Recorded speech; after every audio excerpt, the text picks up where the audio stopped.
क्रिस्त में मेरे प्यारे भाई और बहनों, सबको जय यीशु। संत लूकस के सुसमाचार अध्याय 16 पद संख्या 19 से लेकर 31 तक लाजरुस और धनवान की कहानी हमें भ्रातृ प्रेम की ओर आह्वान करते हैं।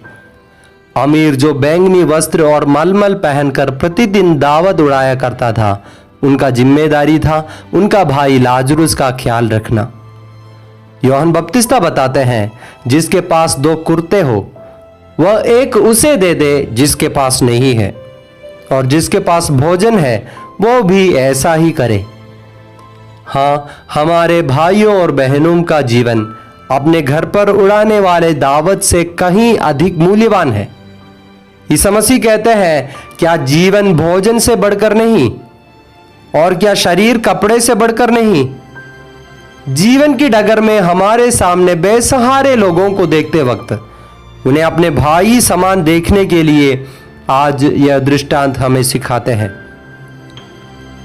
हम कभी भी जरूरतमंदों को देखकर राह बदलना नहीं चाहिए। भले समारी के दृष्टांत में भी ईसा मसीह हमें यही समझाते हैं कि हम राह में पड़े अधमरे भाई का ख्याल रखना चाहिए और उन पर तरस आना भी चाहिए। दावत उड़ाने से हमें कोई फायदा नहीं होता और इससे हमें स्वर्गराज भी नहीं मिलता। बाइबल बताते हैं, भोजन हमें ईश्वर के निकट नहीं पहुंचा सकता। यदि हम उसे नहीं खाते तो उससे हमें कोई हानि नहीं, और यदि हम उसे खाते हैं तो उससे हमें कोई लाभ भी नहीं। हमें स्वर्गराज मिलना है तो हमें अपने निरे भाइयों का ख्याल रखना ही पड़ेगा, क्योंकि जब ईसा मसीह बादलों से आएगा तब वह न्याय के दिन में हमसे यही कहेगा, तुमने मेरे भाइयों में से किसी एक के लिए, चाहे वह कितना ही छोटा क्यों न हो, जो कुछ किया वह तुमने मेरे लिए ही किया। अपने भाइयों का मदद करने पर तोबित फिर से देख पाया, उनका आंख खुल गया। अपने भाइयों को बचाने के लिए जब यूदस मक्केबीयुस युद्ध के लिए उतरा, तब ईश्वर उनके साथ रहा। ईसा मसीह हमारे भाई बनकर हमारे लिए मुक्ति दिया। आज हम सभी विश्वासी आपस में भाई बहन हैं।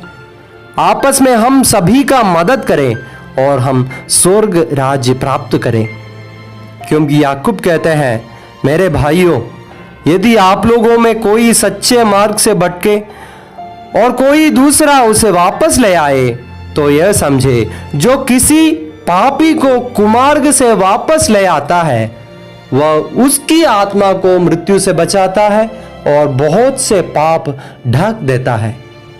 आइए हम दूसरों का मदद करें। आमीन। सबको जय यीशु।